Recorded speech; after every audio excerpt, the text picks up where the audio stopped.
Sobrang nakakahiya bilang isang Pilipino na may ganito tayong mga senador na nag-a-attend na business na lang ang impeachment, yung articles of impeachment na nakarating sa kanila. With all due respect, we remind all senators na bahagi ng pag-take nila ng posisyon ay yung pagtakol ng kahit anong articles of impeachment na lalanding sa kanila. In the first place, kung hindi pala sila handa kasi gusto nilang i-prioritize yung political convenience or accommodation, edi in the first place, ba't nila kinuha yung posisyon? Ba't sila tumakbo? Ba't sila umupo?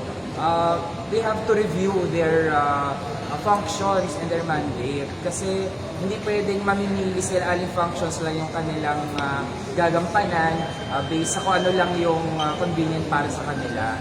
So, kung dadating sa punto na isasalang in the first place na sinabi yung gano'n at merong magpo-forward talaga, sobrang nakakahiya on their part. So, ano gagawin ba na pwedeng gawin ng House member?